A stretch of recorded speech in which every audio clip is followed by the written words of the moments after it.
O God, be gracious to me, a sinner, and have mercy on me.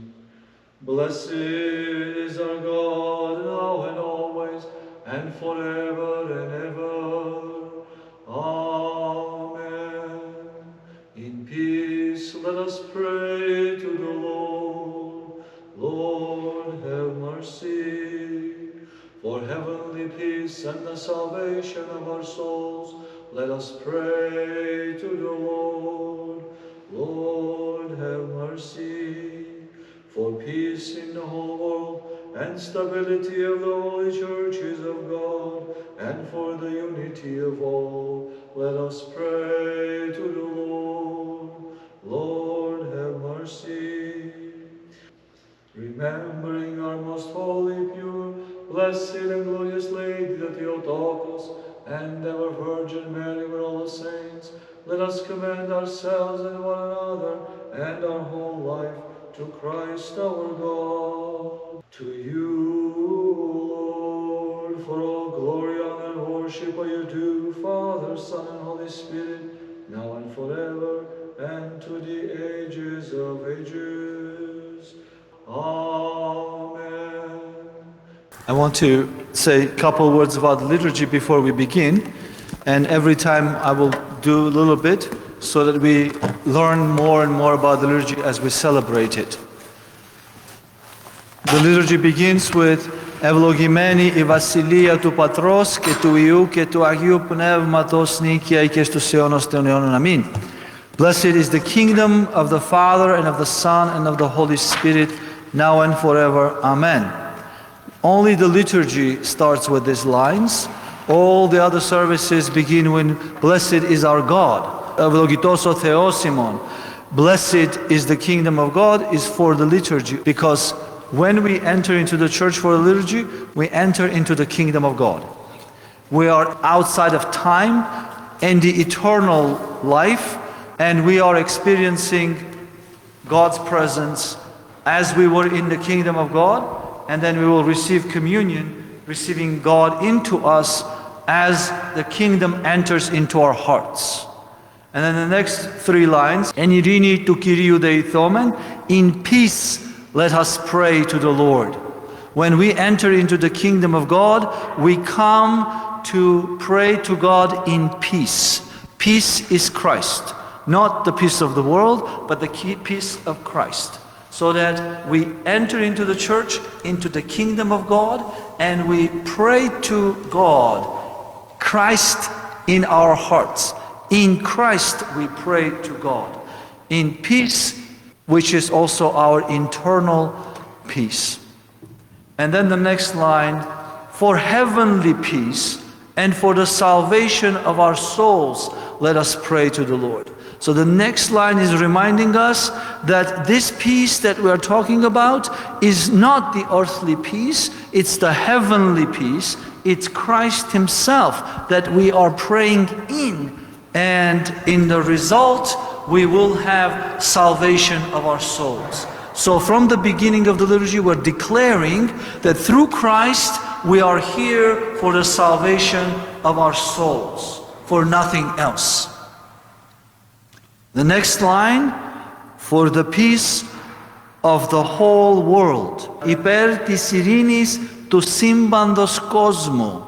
The peace of Christ is projecting from the church into the world.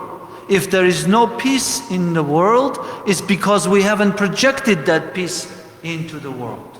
The peace of the world comes from inside of the church, where the kingdom of God is present, where His members, the body of Christ, are here in Him, praying through Him for their internal peace, and therefore that peace later, as we commune to Christ, we take it into the world, and we share with our neighbors, with our brothers and sisters. And if 2.5 billion Christians share the peace of Christ with one other person in the world, there will be peace in the world.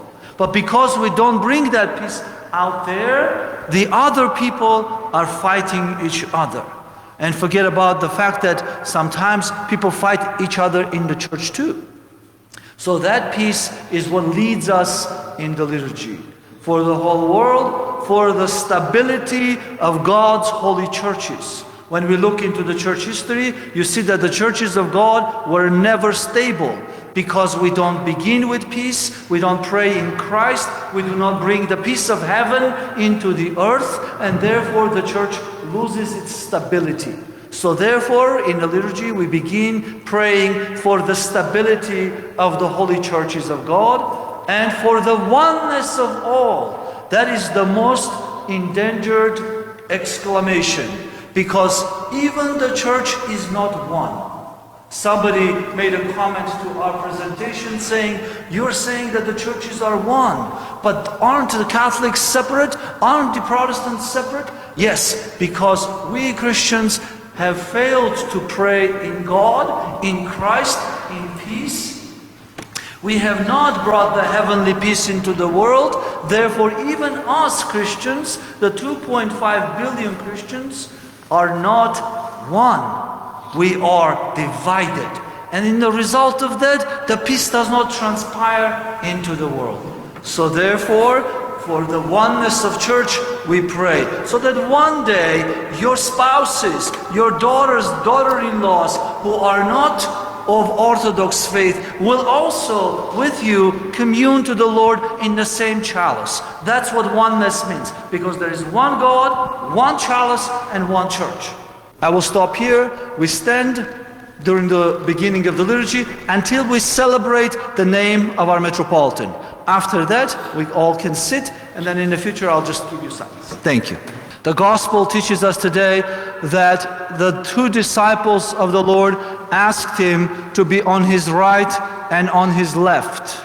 I want us to think about it.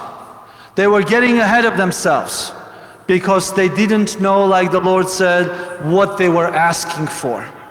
In their mind, coming in his glory meant that he is going to become a king. Many times the Israelites tried to make Christ into a king. Do you know why? Because he fed them. He multiplied the bread and he gave it to them, and they said, well, other better king than this. He keeps feeding us. You know what the Romans did to the people, the Roman emperors? There were two things that they provided for the laos, for the people. Bread and spectacles, games. And the emperor said, keep the people quiet. There's two things you need. Bread and games. And you can enjoy your life as an emperor. So they, in their mind, the people of Israel, were thinking of Christ as that kind of king who is going to come and give them bread. And so, maybe games too. But his disciples were thinking, if he becomes that super great guy, we should be on his right, on his left, be his right and left arms. And what did Jesus say? You don't know what you're talking about. This is something that I have learned recently, and I want to share with you. Why did he say you cannot do what you're asking? You don't know what you're asking.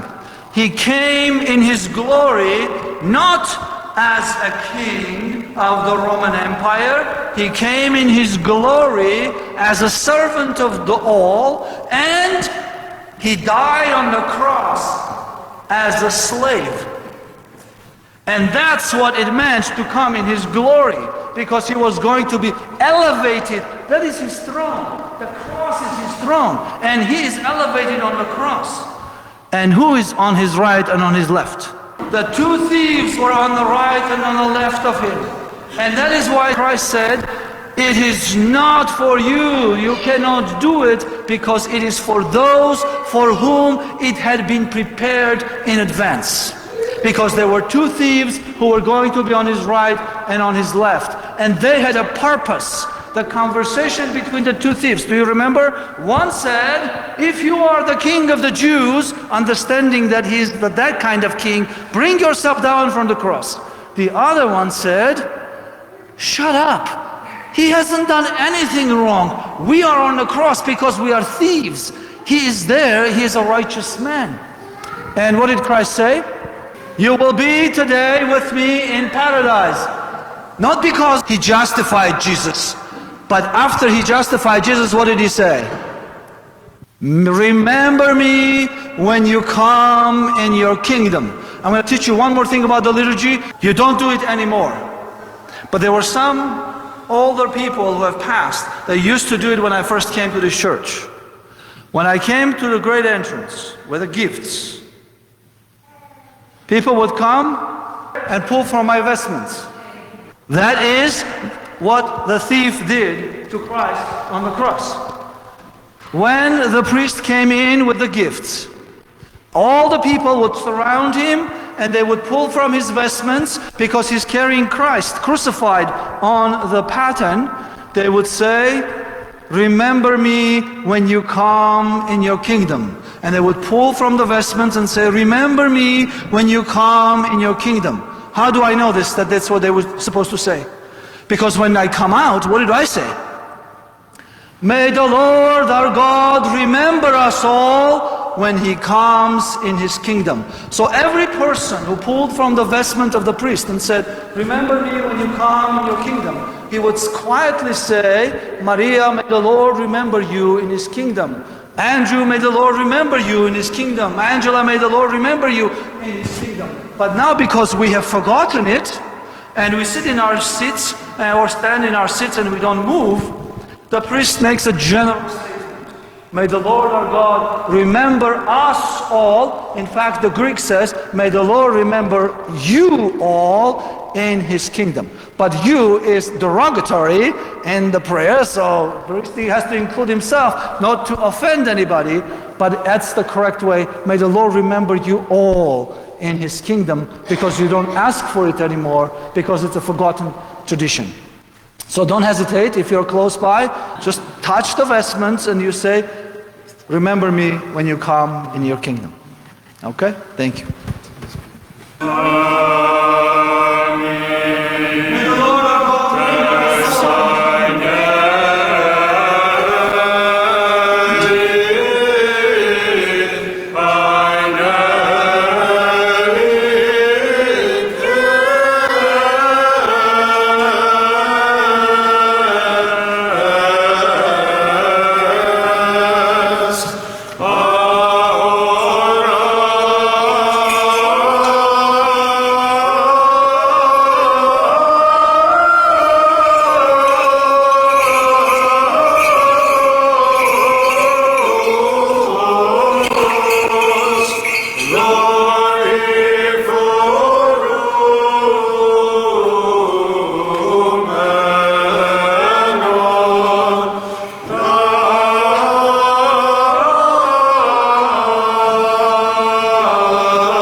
For the precious gifts here presented, let's pray to the Lord.